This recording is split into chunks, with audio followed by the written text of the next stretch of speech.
고혈당 상태에 놓인 경우에는 건강이 더 악화되기 쉬워요.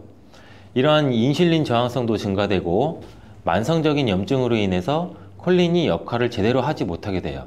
이러한 혈관 내의 싸움은 고혈압이나 동맥경화와 같은 심혈관 질환을 일으키고 인슐린 분비 이상으로 당뇨병까지 초래할 수 있고, 만성염증은 암이나 치매의 뇌질환 같은 경우로 유발할 가능성도 있습니다. 그렇기 때문에 건강을 생각한다면 건강한 습관이 항상 나를 만든다. 건강한 삶을 원하시면 지금 바로 구독을 눌러주세요. 계란과 절대 같이 먹어서는 안 되는 첫 번째 음식은 정제된 탄수화물 덩어리인 빵입니다. 많은 분들이 아침으로 즐기는 계란과 빵은 암과 치매 예방에 가장 나쁜 조합이라고 할 수 있는데, 이는 브레인푸드라는 별명까지 있는 계란에는 콜린이라는 성분이 굉장히 풍부한데, 이 콜린은 뇌 기능을 강화해주고 뇌세포의 중요한 부분을 이루는 비타민 B 복합체예요. 이는 기억력과 집중력 증진에 굉장히 많은 효과를 보여서 기억력 저하, 치매, 알츠하이머 예방 및 치료에 많은 도움을 주는 성분이에요. 이 콜린 성분을 함유시킨 의약 처방전이 있어서 구매를 할 수 있는 전문 의약품으로도 나와 있고, 또 건강기능식품으로도 많이 나와 있는데, 이는 혈관 내의 염증을 줄여줘서 암 예방에도 굉장히 많은 도움을 준다고 해요. 그런데 놀랍게도 이 콜린과 반대로 작용하는 것이 바로 밀가루예요. 이 밀가루는 75% 이상이 탄수화물로 구성되어 있고, 이런 저품질의 탄수화물이 많은 빵을 먹게 되면 혈당 수치가 올라가는 혈당 스파이크, 이 혈당 스파이크는 갑자기 혈당이 치솟는 경우거든요. 이게 발생하고 이로 인해서 혈관이랑 뇌세포에도 손상을 줘요. 계란과 빵을 같이 먹게 되면 우리 몸에서는 마치 전쟁이 일어나는 것처럼 그런 현상이 일어나게 되는데, 어떤 현상이냐면 계란 속에 들어있는 콜린은 뇌세포를 보호하기 위해서 방어막을 형성하려 하는데, 이때 빵에서 나온 탄수화물에 의해 생성된 독소가 이 방어막을 파괴하게 돼요. 계속 싸우고 전쟁을 일으키는 거죠. 특히 백미로 이루어진 쌀밥, 빵 같은 정제된 탄수화물로 된 음식을 자주 섭취해서 고혈당 상태에 놓인 경우에는 건강이 더 악화되기 쉬워요. 이러한 인슐린 저항성도 증가되고 만성적인 염증으로 인해서 콜린이 역할을 제대로 하지 못하게 돼요.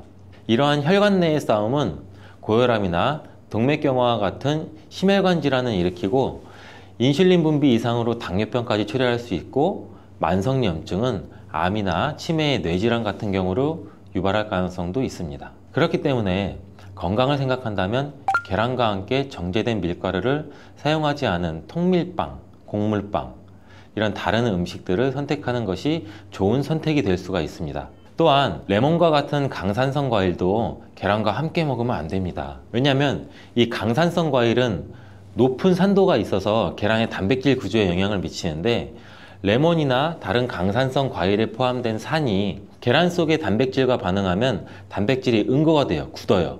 그래서 소화가 어려워질 수가 있고, 이를 통해서 위나 소화기관 내에서 단백질 응고를 유발시켜서 소화 과정도 방해하고 우리가 더부룩해지고 소화로 인한 질병이 발생할 수 있는 거죠. 특히 단백질의 소화랑 흡수가 저해되면 속이 더부룩한 불편함으로 시작돼서 심한 경우에는 배가 아픈 복통, 그리고 설사와 같은 증상이 나타날 수 있는데, 계란을 섭취할 때는 레몬이나 다른 강산성 과일과 함께 드시는 것을 피하는 게 좋습니다. 두유와 콩국물과 계란을 함께 같이 먹는 것도 좋지 않습니다. 아침 식사로 두유와 계란을 드시거나 체중 관리와 다이어트를 위해 섭취하는 분들이 굉장히 많아지고 있는데, 이 두유 속에 들어있는 트립신이라는 성분이 있는데, 이는 계란에 들어있는 알부민과 같이 결합해서 영양소를 파괴하게 돼요. 이 계란은 노화로 인해서 근육 손실과 근육 강소증에 예방이 되는 우수한 단백질을 굉장히 많이 포함하고 있는데, 계란 자체에는 비타민도 풍부하고 미네랄도 풍부해요. 근데 이 두유랑 함께 섭취할 경우는 이 영양 성분들의 이점을 충분히 얻지 못하게 되는 결과를 초래하는데, 혹시 계란과 녹차나 홍차 같은 경우도 함께 드신 적이 있어요? 이러한 차들도 피해야 돼요. 그 이유는 찻잎 속에 있는 탄닌이라는 성분이 계란의 단백질과 결합을 해서 탄닌 단백질을 형성하게 돼요. 이는 우리 위랑 장에 문제를 일으킬 수 있고, 이 탄닌 단백질은 우리 몸의 장의 연동운동, 올라가고 내려가고 장이 주물떡거리고 우리가 변을 잘 보아야 되는데, 이런 장의 연동운동까지도 늦추게 되고, 또 장내 환경도 악화시켜서 변비를 유발할 수도 있고, 아니면 발암물질의 체내 흡수 가능성을 높일 수가 있어요. 이렇게 탄닌과 계란의 조합이 건강에 악영향을 주기 때문에 계란과 감을 함께 드시는 것도 안 좋습니다. 계란을 먹은 뒤에 감을 드시면 가벼운 두통과 설사 그리고 구토 증상까지 나타날 수 있으며 심각한 경우에는 급성 위장병이 나타날 수 있고 또 폐결석도 나타날 수 있어요. 이런 이유도 감에 들어있는 탄닌 성분이 단백질 소화 기능을 방해하기 때문인데요. 이러한 탄닌은 위와 소화기관 안에서 단백질과 결합해서 덩어리를 형성하고 단백질의 분해 요소일 작용을 방해하기 때문입니다. 계란과 함께 섭취할 때는 탄닌이 들어있는 음식은 위험할 수 있습니다. 또 하나, 계란과 절대 함께 먹으면 안 되는 음식 중으로는 햄과 같은 가공육이 있습니다. 계란과 가공육의 조합은 정말 최악인데요. 계란은 고단백질인 필수 아미노산 비타민 B군을 풍부하게 함유하고 있지만 가공육과 같은 햄은 나트륨과 포화지방이 높은 경향이 많아요. 이런 가공육은 과도한 나트륨의 섭취랑 포화지방의 증가로 이어질 수 있으며 이를 계속 섭취하게 되면 혈관에 나쁜 콜레스테롤이 축적돼서 동맥경화와 같은 심장병, 뇌졸중, 이런 심혈관 질환 위험도 증가시킬 수가 있습니다. 또한 가공육에 포함된 첨가물과 방부제는 소화를 방해하고 장내 환경에 안 좋은 영향도 미칠 수가 있고 계란을 드시는 것을 꺼려 하시는 분들은 계란이 콜레스테롤 수치를 올려서 우리 몸의 건강에 해롭다고 생각하시는 분들도 굉장히 많은데 이 생각이 틀렸다는 것을 제가 알려드릴게요. 유독 계란이 콜레스테롤을 높여서 성인병을 유발하는 주범인 듯한 이야기는 왜 생길 걸까요 도대체? 콜레스테롤이 함유된 식품은 계란 말고도 정말 많은데 그 이유는 계란 한 알에 들어있는 콜레스테롤 양이 사람이 하루 섭취해야 할 콜레스테롤 양의 65%나 되기 때문입니다. 콜레스테롤 양만 따지면 계란 하나를 먹었다면 콜레스테롤이 든 다른 음식은 무조건 피하셔야 돼요. 근데 놀랍게도 계란은 이렇게 많은 콜레스테롤을 가지고 있는 동시에 콜린이라는 영양소까지 다량 함유하고 있어요. 이 콜린은 나쁜 콜레스테롤을 간으로 옮겨서 제거하는 기능도 갖고 있는데 좋은 콜레스테롤인 HDL 수치도 같이 높여주는 거예요. 따라서 계란의 콜레스테롤은 콜린에 의해서 자연스럽게 좋은 콜레스테롤로 전환이 된다는 거죠. 그래서 계란을 한두 개 더 먹어도 전혀 문제가 되지 않아요. 만약 중증 심혈관 질환에 걸린 경우가 아니라면 일반적으로 하루 두세 개 정도의 계란 섭취는 건강을 지키는데 큰 도움이 될 수 있습니다. 이제 콜레스테롤 걱정 없이 우리 모두 계란을 먹어도 되겠죠? 당뇨가 있으신 분들도 마찬가지예요. 50대 이후가 되면 당뇨 환자가 급격히 많아지게 되는데 당뇨는 정말 무서운 병이에요. 당뇨는 당뇨 한 가지만으로도 위험하지만 당뇨로 인한 고혈압, 심근경색, 뇌졸중, 치매, 다른 질병을 유발시키기 때문에 그런데 당뇨의 원인 중 하나는 비만이 있는데 이 비만 관리가 바로 당뇨 관리로 직결된다고 해도 과언이 아니죠. 근데 비만을 일으키는 원인 중 하나가 아침을 먹지 않는 것이라는 사실 여러분들 알고 계신가요? 이 경희대학교 연구팀이 발표한 논문에 따르면 아침 식사를 먹지 않는 사람은 그렇지 않은 사람보다 이 비만 위험이 1.5배나 높았고 당뇨병 위험은 무려 2.1배나 높았습니다. 이렇듯 아침 식사를 거르면 우리 몸의 대사가 천천히 느려지면서 혈당 조절에도 좋지 않은 영향을 미치게 되는데 이런 위험은 젊었을 때 발생하지 않아요. 차곡차곡 쌓여서 특히 중년 이후에 더 크게 나타나는데 나이가 들면서 기초 대사량이 줄어들고 활동량도 감소하고 근육량도 감소하기 때문입니다. 따라서 나이가 들어갈수록 우리는 아침 식사뿐만이 아니라 규칙적인 식사를 하는 습관이 매우 중요한데요. 아침 식사에 가장 좋은 음식이 바로 계란입니다.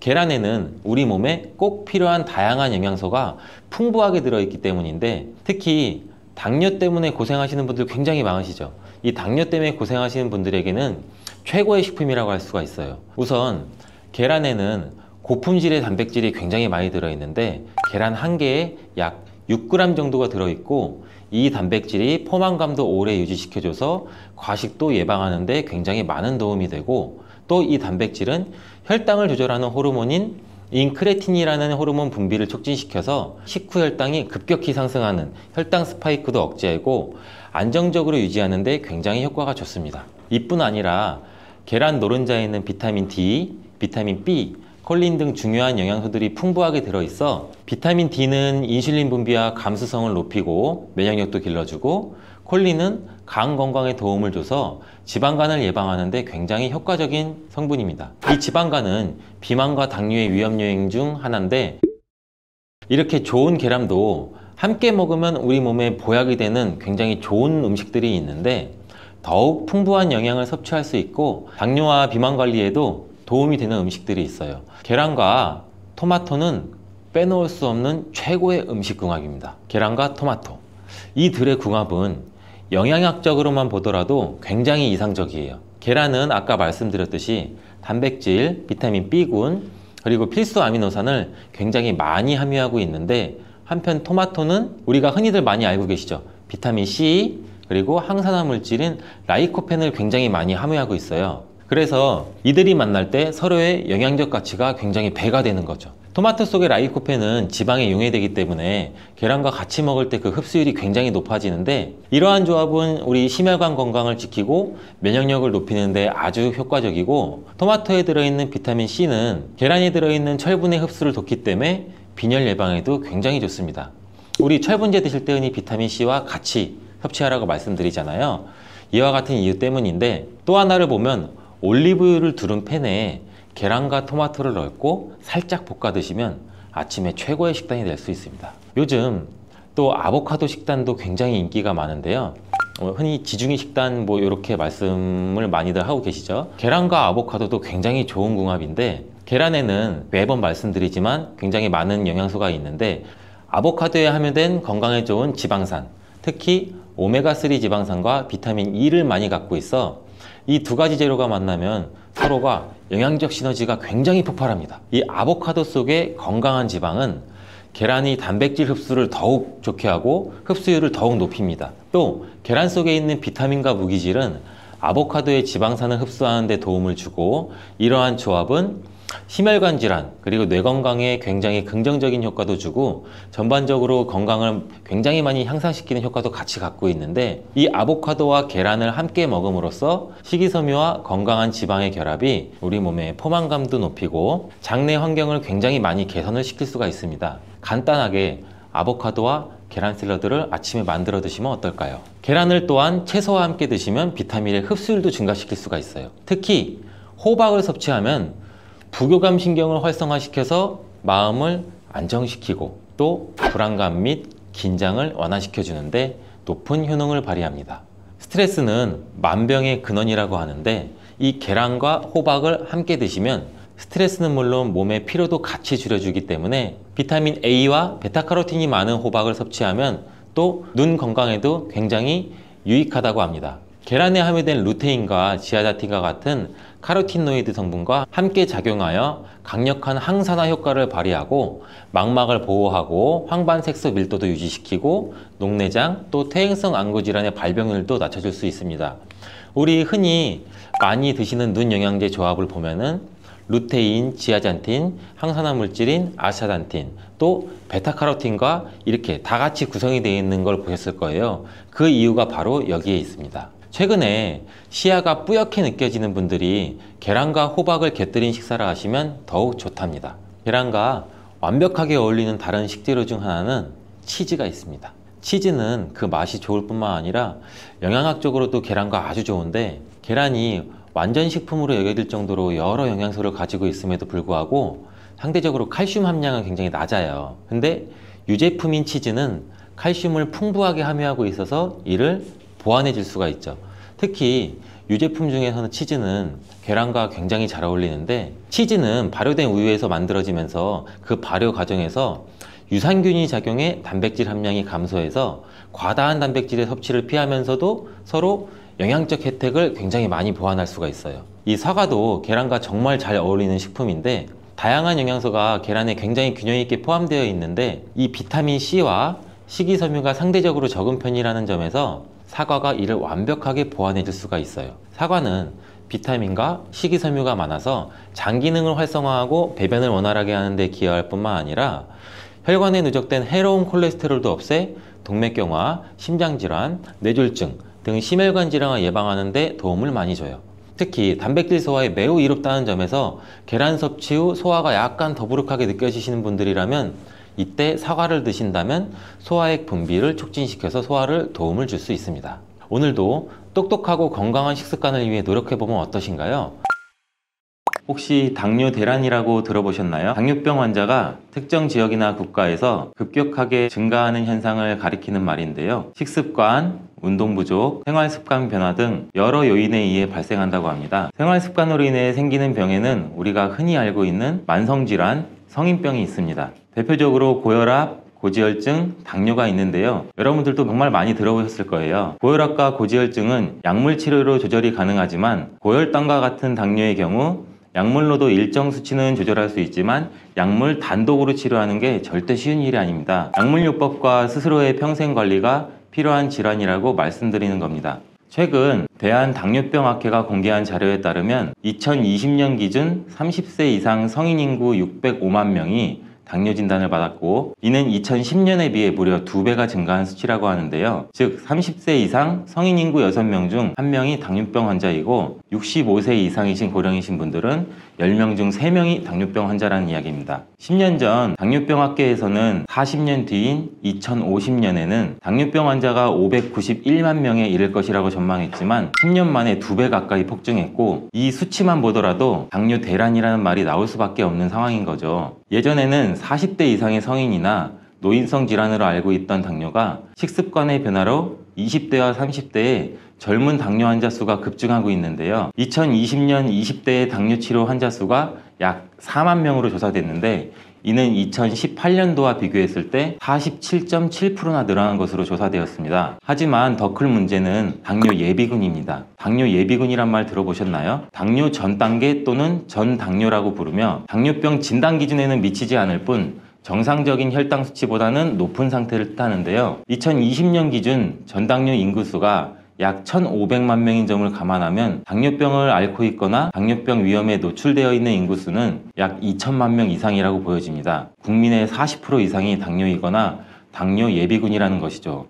와, 정말 심각한 수치가 아닐 수가 없어요. 그럼 간단히 당뇨 수치에 대해서 알아보면, 건강한 신체의 경우 우리가 공복 혈당은 100 아래를 유지해야 되고, 식후 1시간 후 혈당은 170 이하, 식후 2시간 후 혈당은 140 이하를 유지하지만 전당뇨 단계에서는 공복 혈당이 100 이상으로 올라가고 식후 2시간 혈당 또한 140에서 200 사이 정도가 됩니다. 그러나 당뇨 수치가 200이 넘어가는 상태가 어느 정도 지속이 되면 병원에서 더 자세한 혈액 검사를 통해 당화혈색소 측정 같은 당뇨 검사를 받아보시는 게 좋습니다. 앞서 설명드린 것처럼 당뇨 전 단계, 즉 예비군이란 상태는 당뇨병 진단만 받지 않았을 뿐 당뇨 시작 단계라고 보셔야 됩니다. 우리가 이렇게 당뇨로 가지 않기 위해서는 생활 습관을 적극적으로 개선해야 되는데, 일상생활 속에서 손쉽게 혈당 관리와 당뇨를 예방할 수 있는 방법들이 많이 있습니다. 이러한 방법을 설명하기에 앞서 많은 분들이 잘못 알고 계시는 상식 2가지를 짚고 넘어가려고 하는데요. 당뇨병 관리법으로 식사량만 줄이면 혈당이 확 낮아진다고 알고 계시는 분들이 정말 많아요. 하지만 무조건 그런 것은 아닌데, 비만 당뇨가 아닌 마른 당뇨의 경우 반대로 체중을 찌워야 되기 때문에 식사량을 제한하는 것이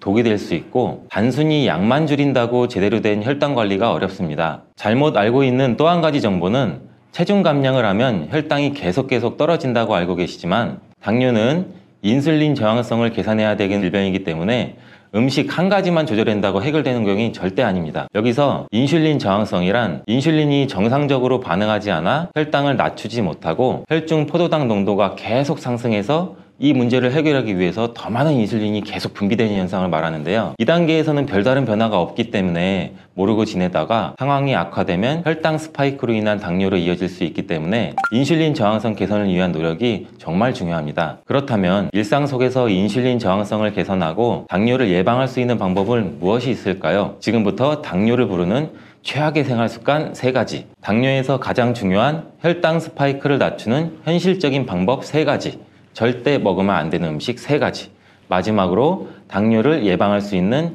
기적의 식재료 2가지를 알려드리겠습니다. 우리가 피해야 할 최악의 생활 습관 첫 번째는 자, 인슐린에게 휴식을 주지 않는 식사 패턴입니다. 우리가 정말 많이 일을 하고 운동을 해도 휴식이 없으면 사람이 많이 지치죠. 우리 몸의 장기도 그렇습니다. 우리 몸은 혈당 조절을 위해 12시간 이상의 공복이 필요한데 많은 사람들의 생활 패턴이 밤 늦게까지 일하거나 깨어있고 음식을 늦게까지 먹게 되고 아침을 먹게 되면 공복 시간이 12시간이 채 안 되는 경우가 많게 됩니다. 휴식을 취해야 하는 대사와 관련된 장기들이 쉬지 못하고 일해야 되기 때문에 쉽게 지치고 인슐린 분비에도 문제가 생기는 것이죠. 식사를 하지 않는 쉬는 시간에는 인슐린 분비도 휴식을 취해야 되는데 중간에 간식을 먹고 또 얼마 지나지 않아 또 식사를 하게 되고 또 간식을 먹고 이런 패턴이 계속 반복되고 결국에는 쉬지 않고 먹는 식습관이 만들어지는 게 문제가 가장 큽니다. 그렇다면 12시간 공복만 지키면 당뇨로부터 우리는 자유로워질 수 있을까요? 절대 그렇지 않습니다. 앞서 말씀드린 것처럼 운동, 수면, 스트레스 이러한 복합적인 생활습관 관리가 정말 중요하게 필요한데 당뇨를 부르는 최악의 습관 두 번째가 바로 스트레스 방치와 불규칙한 수면입니다. 많은 분들이 당뇨는 약 잘 챙겨 먹고 나는 음식은 좋은 음식 먹을 거야, 운동으로만 관리하면 된다고 생각해서 수면과 스트레스 관리는 전혀 신경 쓰지 않는데요. 다양한 연구 결과에 따르면 수면은 혈당 조절에 아주 긍정적인 영향을 미치고 우리 몸의 호르몬 분비와 신진대사에 직접적으로 연관이 있다고 합니다. 자, 깊은 수면 단계에서는 인슐린이 정말 효율적으로 작용하지만 수면 부족 상태에서는 코르티솔이라는 성분이 호르몬 분비를 증가시켜 혈당 수치기를 올리기도 하는데요. 이러한 코르티솔이란 우리가 스트레스를 받을 때 분비되는 호르몬의 한 종류입니다. 그럼 스트레스는 어떤 영향을 줄 수 있을까요? 독일의 한 연구소에서는 29세부터 66세 근로자 5,300명을 대상으로 12년간 조사한 결과 연구 진행 중 300명이 당뇨 진단을 받았는데 이러한 스트레스로 고통받는 사람은 그렇지 않은 사람에 비해 당뇨에 걸릴 확률이 무려 45%나 높았다고 합니다. 마지막으로 당뇨를 부르는 최악의 습관은 정제 탄수화물의 과도한 섭취입니다. 우리 흔히 요새 정제 탄수화물이라는 거 굉장히 많이 들어보신 분도 계실 텐데 또 이 단어가 생소하신 분도 많으실 거예요. 이러한 정제 탄수화물이란 식물의 원재료에서 미네랄, 섬유질 등의 영양소를 대부분 제거하고 말 그대로 당분만 남은 상태인데요. 그렇다고 모든 탄수화물이 나쁜 것은 아니에요. 일반 식빵과 통밀빵 섭취 후 혈당 변화를 예로 들어보면 흰빵 섭취 1시간 후 혈당은 200 정도로 나오고 통밀빵은 약 140 정도로 흰빵과 비교했을 때 통밀빵은 혈당이 굉장히 안정적인 편입니다. 당뇨가 있으신 분들은 탄수화물 조절을 가장 힘들어 하시는데 무조건 참다 보면 언젠가는 시국이 폭발하여 과다 섭취를 할 확률이 굉장히 높습니다. 그러니 탄수화물을 단번에 제한하지 마시고 통곡물, 콩, 고구마, 귀리 등 이렇게 비정제 탄수화물로 대체하여 극복하는 것이 좋습니다. 이쯤에서 무엇을 어떻게 먹어야 할까라는 의문이 생기실 것 같습니다. 당뇨 예방, 혈당 스파이크를 낮추는 현실적인 방법 3가지를 제가 지금 바로 알려드릴게요. 첫 번째는 거꾸로 식사법입니다. 탄수화물보다 단백질, 식이섬유 등을 먼저 섭취해서 혈당이 급격하게 빠르게 오르는 것을 막는 건데요. 전문가들은 고기보다는 채소, 밥, 빵보다는 생선 순서로 식사하는 것을 권장했고 흰 쌀밥보다는 잡곡밥 섭취를 권했습니다. 또 다른 방법으로는 미국에 있는 하버드 공중보건대에서 추천하는 접시 식사법이 있는데요. 이 접시 식사법이란 이렇게 넓은 접시에 4분의 1은 통곡물, 나머지 빈 부분은 단백질과 과일과 채소를 채워서 식사하는 방법입니다. 자, 두 번째로 식후 바로 움직이기. 대부분의 현대인들이 식사 후 엘리베이터를 타거나 차를 타고 이동해도 회사에 도착하면 바로 자리에 앉아 일을 시작하죠. 저만 해도 그래요. 제가 일하고서 나서 밥 먹고 여러 군데를 돌아다니기도 하는데 대부분이 자리에 와서 쉬거나 앉거나 컴퓨터를 하거나 이 패턴이 굉장히 안 좋은데요. 이 패턴만 해도 먹은 것에 비해 움직이는 시간이 현저히 낮아 식사 시간에 올라간 혈당이 내려갈 틈이 없습니다. 중간에 간식도 먹지 않았고 공복을 유지했더라도 신체 활동량에 비해 탄수화물 섭취가 크고 혈당이 떨어지기 전에 다음 식사를 시작하게 되면 우리 몸의 인슐린은 휴식을 취하기 굉장히 힘듭니다. 그렇기 때문에 먹는 양, 먹는 종류와 상관없이 식사하시고 계단을 오른다든지 잠깐이라도 산책을 하는 것이 매우 중요합니다. 마지막으로 세 번째는 최악의 습관에서 언급되었던 정제 탄수화물을 피하는 것입니다. 실제로 탄수화물 섭취 후 혈당이 올라가기 때문에 당뇨 환자들은 모든 탄수화물을 극단적으로 제한하는 경우가 있습니다. 극단적으로 끊고 쌀밥 안 먹어. 이렇게 갑자기 끊으면 오히려 우리 몸에 더 나쁜 악영향을 미치게 되는데요. 쌀을 무조건 끊어야 된다는 생각에 쌀 대신 단백질 위주의 식단을 하시는 분들도 굉장히 많습니다. 그런데 우리나라에서 쌀 소비량이 줄고 있는 것에 비해 당뇨 환자 수는 굉장히 늘고 있다고 하니 단순히 탄수화물 섭취의 문제가 아니라고 생각됩니다. 앞서 말씀드린 것처럼 탄수화물이 문제가 아니라 흰 설탕, 흰 밀가루, 이러한 정제 탄수화물이 문제가 되기 때문에 정제 탄수화물을 철저하게 끊으시는 게 굉장히 중요합니다. 탄수화물 중단이 어려우신 분들은 비타민, 무기질, 영양소가 풍부하며 섬유질이 많아 우리 몸에 쌓이는 나쁜 콜레스테롤 수치를 낮춰주는 복합 탄수화물을 드시면 매우 좋습니다. 이러한 복합 탄수화물에는 어떤 것들이 있는지 구분하기 어려우시다면 정제되지 않은 자연 그대로의 상태, 예를 들어 잡곡, 통밀, 고구마, 과일, 채소와 같은 것이 있습니다. 여기서 잠깐, 음식만으로 해결되지 않는 게 당뇨라고 하지만 도움이 되는 기적의 식재료도 분명히 존재합니다. 먼저 기적의 식재료 2가지를 알려드린 후 혈당을 급격히 올리는 최악의 음식 3가지 모두 지금 바로 알려드리겠습니다. 기적의 식재료 첫 번째는 바로 삶은 달걀입니다. 삶은 달걀은 기름이나 각종 소스가 들어가지 않은 이러한 자연 그대로의 상태이기 때문에 양질의 단백질을 섭취할 수가 있는 아주 좋은 요리인데요. 우리가 탄수화물을 먹을 때 단백질을 함께 곁들이게 되면 혈당 상승 속도를 완만하게 만들어줘서 혈당이 급격히 높아지는 것을 잡아줍니다. 또한 이렇게 당뇨를 예방하게 되는 기적의 식재료 2번째는 당근인데요. 다른 채소에 비해 당 함량이 높은 편이지만 이러한 당근에는 식이섬유, 미네랄, 비타민이 풍부하기 때문에 당뇨 환자에게 아주 좋은 음식입니다. 기름에 열을 가해 볶아 드시거나 시간이 부족할 경우 생으로 드시는 것도 좋지만 간편하게 주스로도 드셔보세요. 대부분의 과일은 주스로 만들게 되면 당 흡수가 올라가 보내드리지 않지만 당근의 경우 주스로 만들어 먹더라도 당이 많이 올라가지 않기 때문에 전혀 걱정하지 않으셔도 됩니다. 반대로 이렇게 혈당을 급격히 올리는 최악을 한번 알아볼까요? 첫 번째는 말린 과일입니다. 이러한 말린 과일이 생과일 자체로는 문제가 별로 없지만 과일을 말리게 되면은 당지수가 급격히 높아지고 포만감도 별로, 그리고 또 이걸 많이 먹게 되면 당연히 당 수치도 굉장히 높아집니다. 혈당을 올리는 최악의 음식 2번째는 음료인데요. 우리가 쉽게 접할 수 있고 쉽게 마실 수 있는 다양한 음료에는 굉장히 많은 양의 설탕이 들어가 있습니다. 우리가 아무리 흔히 접할 수 있는 음료더라도 좋은 성분이 많이 들었더라도 이 음료가 굉장히 맛이 없고 쓰면은 손이 가지 않잖아요. 아이들도 마찬가지고 성인들도 마찬가지고 이러한 비타민 음료 한 병에는 각설탕이 8개나 들어간다고 하니 우리가 아무리 식단 관리를 했더라도 음료 한 잔에 혈당이 급격하게 오를 수 있습니다. 그럼 우리가 흔히 생각하는 제로 음료는 괜찮지 않을까요? 설탕이 들어가지 않았다고 해서 제로슈가라고 이름이 붙었지만 드셔보면 분명히 단맛을 느낄 겁니다. 인공 감미료가 첨가되어 있기 때문인데요. 이러한 제로 음료는 당뇨와 상관없냐는 질문에 건강보험심사평가원에서 혈당에는 큰 영향을 주지 않는다라고 발표했었지만 2021년 다시 영향을 준다고 답변을 번복하는 일이 있었습니다. 또한 당뇨병 학회에서도 열량 없는 인공 감미료는 혈당 개선 효과를 보여주지 못했다고 발표했습니다. 마지막 3번째는 어떤 것이 있을까요? 바로 우리가 굉장히 많이 먹고 저도 좋아하는 달달한 믹스커피인데요. 설탕이 안 좋다고 하는 이유 중 하나가 정제된 탄수화물이고 혈당을 급격히 올리기 때문인데 이러한 믹스커피에는 설탕이 약 1.5스푼 정도 들어가 있습니다. 육안으로 봤을 때는 굉장히 적은 양이지만 하루에 믹스커피 여러 잔을 마시거나 꾸준히 마셨을 때는 혈당에 영향을 끼칠 수가 있기 때문에 카페인 섭취를 위함이라면 아무것도 첨가되지 않은 아메리카노를 추천드립니다. 날씨가 쌀쌀한 요즘 김이 모락모락 나는 따뜻한 생강차 한 모금이 굉장히 많이 나는데요. 생각이 저는 겨울이 오면 꼭 꿀을 넣은 생강청 있죠, 달달한 거, 이거를 많이 해놔서 겨울 내내 자주 즐기곤 해요. 알싸한 생강차를 마시면 몸도 따뜻해지고 달달한 끝맛도 느껴지고 또 몸이 차신 분들은 생강이 몸을 데우는데 효과가 있다고 많이 들어보셨을 거예요. 과연 이 생강은 우리의 몸을 따뜻하게 해주는 효과가 있을까요? 또 어떤 방법으로 먹어야 효과가 좋을지 같이 한번 오늘 알아볼게요. 이 생강은 다양한 건강 효능을 가지고 있어서 요즘 많은 사람들이 주목하는 식품 중 하나인 거 알고 계시나요? 생강은 우리 몸에 여러 가지 유익한 성분들이 굉장히 많이 들어있는데 그 중에서도 진저론, 쇼가올, 진저롤, 굉장히 단어도 어렵죠.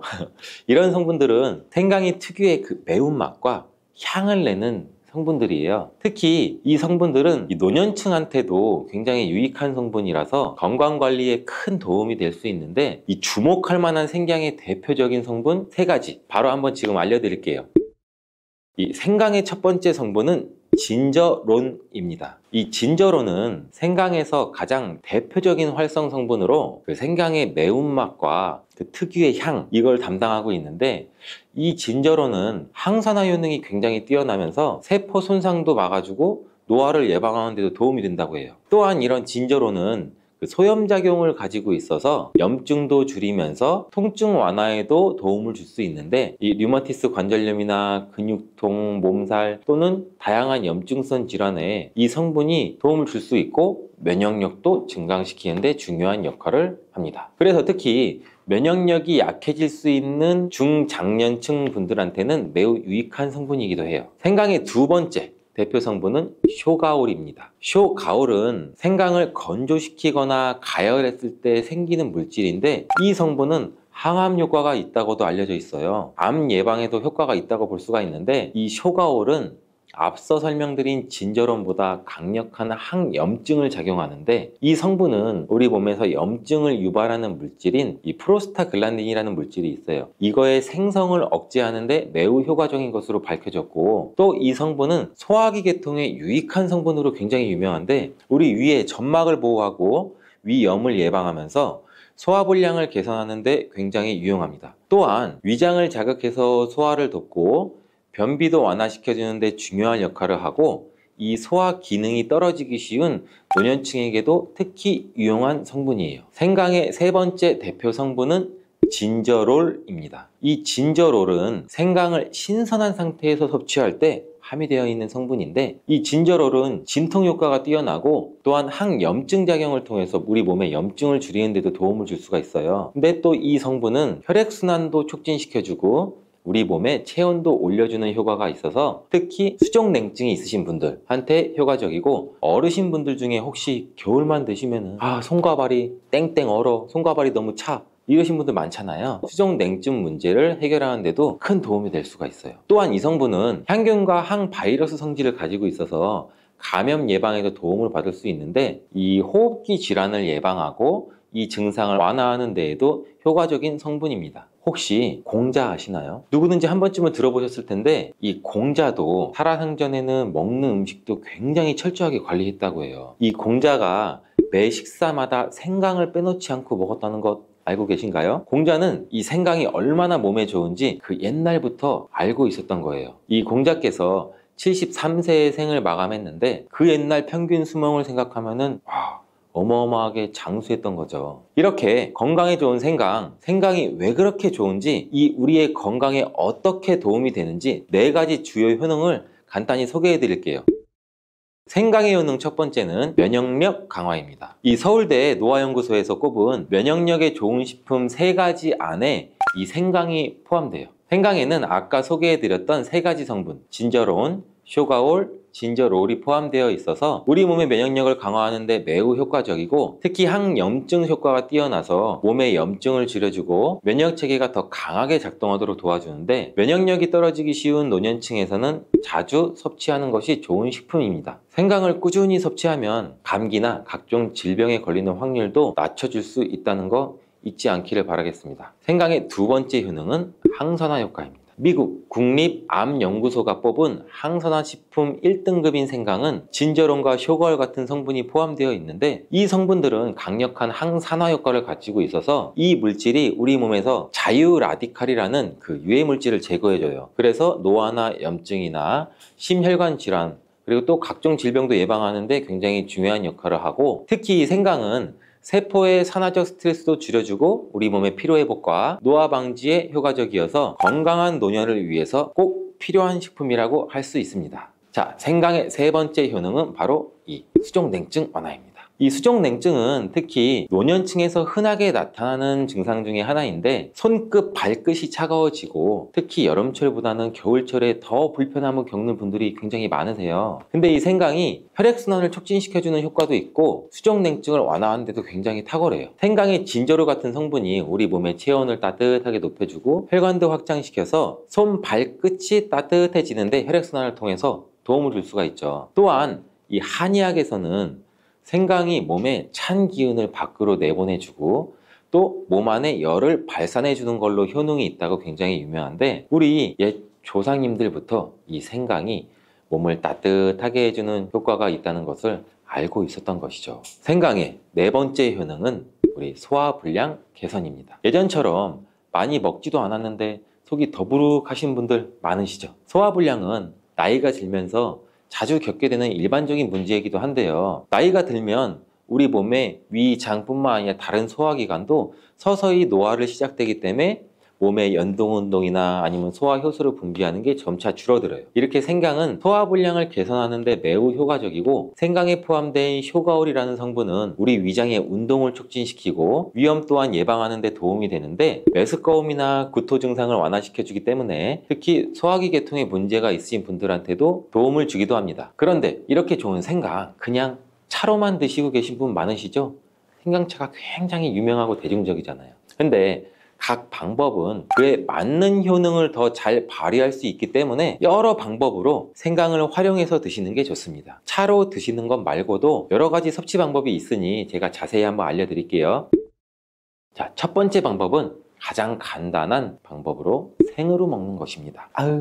생강 생으로 먹으면 씁쓸하고 맵고, 생강을 얇게 썰어서 샐러드나 요리에 넣어서 먹을 수도 있어요. 근데 생강을 생으로 먹을 때 생강의 모든 효능을 그대로 섭취할 수 있고, 실은 항산화 효과, 항염 효과를 가장 잘 느낄 수 있다고 해요. 물론 그 특유의 쌉싸름하고 매운맛이 강하기 때문에 이런 매운맛, 쌉싸름 맛을 좋아하지 않으시는 분들은 식초에 조금 절여주시거나 물에 생강을 조금 담가서 매운기를 빼고 드시면 생으로 먹는 것이 조금은 아마 편해질 거예요. 두 번째 방법은 생강을 말려서 먹는 거예요. 생강을 건조시켜서 차나 국물에 넣어 먹을 수가 있는데, 햇볕이 잘 들고 통풍이 잘 되는 곳에 말리셔도 되고, 아니면 음식 건조기 같은 거에 놓고 말리셔도 돼요. 이러한 말린 생강은 소화 기능을 더욱 돕고 소염작용을 강화하는 데 효과적인데, 이 말린 생강은 장시간 보관이 가능하고 또 생강의 매운맛이 부드럽게 중화돼서 편하게 섭취 가능해요. 체온을 높여주는 효과가 있고 겨울철에도 특히 유용한 제품이죠. 차로 끓여서 마시면 또 몸을 따뜻하게 해주고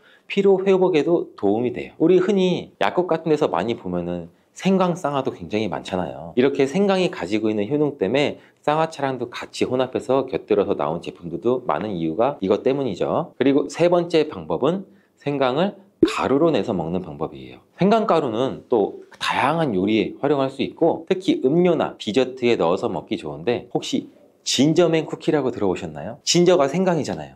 이 진저맨 쿠키는 크리스마스 때 유독 상점이나 이런 쪽 마트 쪽에 자주 보이는데, 외국에서는 이 진저맨 쿠키라고 쿠키 반죽에 생강가루를 소량 넣어서 겨울철에 생강을 먹기 싫어하는 아이들한테 이렇게 가루 형태로 만들게 되면 생강의 매운맛을 부드럽게 즐길 수 있고, 물에 타서 마시거나 다양한 요리에도 넣어 드실 수 있고, 또한 소화 기능도 돕고 약간의 진통 효과까지 누릴 수 있어요. 그냥 생강만 드시게 되면 너무 맵다고 하시는 분들 있으신가요? 또는 생강의 향이 너무 강해서 몇 개 드시고 싶으신 분들도 있으실 텐데, 그런 분들은 주목해 주세요. 생강과 잘 어울리는 식품 몇 가지를 제가 지금 소개해 드릴게요.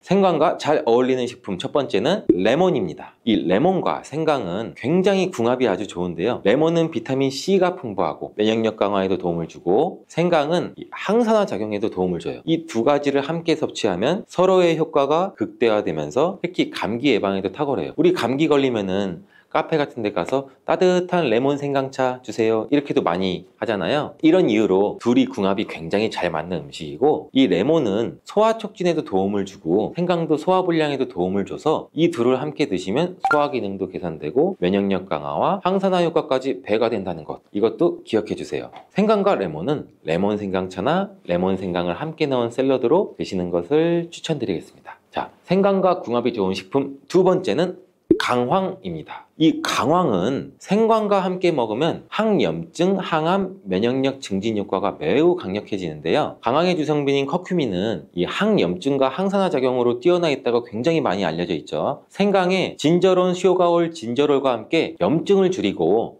세포 보호 효과를 극대화할 수 있어요. 또한 강황은 면역력도 강화하는데 굉장히 중요한 역할을 하거든요. 생강과 강황은 두 가지 모두 소염작용이 뛰어나기 때문에 관절염이나 염증성 질환을 앓고 있는 사람들한테 매우 뛰어난 작용도 하기 때문에 강황 생강차는 특히 겨울철에 체온을 올려주는 효과도 있고, 겨울철에 몸이 차신 분들, 그리고 염증이 있으신 분들, 그리고 삭신이 쑤시는 분들, 수족냉증이 있으신 분들한테 추천드리겠습니다. 생강과 같이 먹으면 좋은 식품 세 번째는 꿀입니다. 자, 겨울철에 꿀에 생강을 담궈서 절여서 차로 드시는 분들 굉장히 많으시죠. 그 꿀은 생강과 함께 섭취하면 그 효능이 배가 되는데, 꿀은 항균과 진정 효과가 있어서 생강의 자극적인 맛을 부드럽고 달콤하게 해줄 뿐만 아니라 꿀은 피로회복도 좋고 생강과 함께 먹으면 소화불량 개선에도 도움이 됩니다. 이 꿀 생강차는 우리 속을 따뜻하게 해주고 위와 목을 따뜻하게 해줘서 감기 증상이나 기침 완화에도 좋은 음료가 될 수가 있습니다.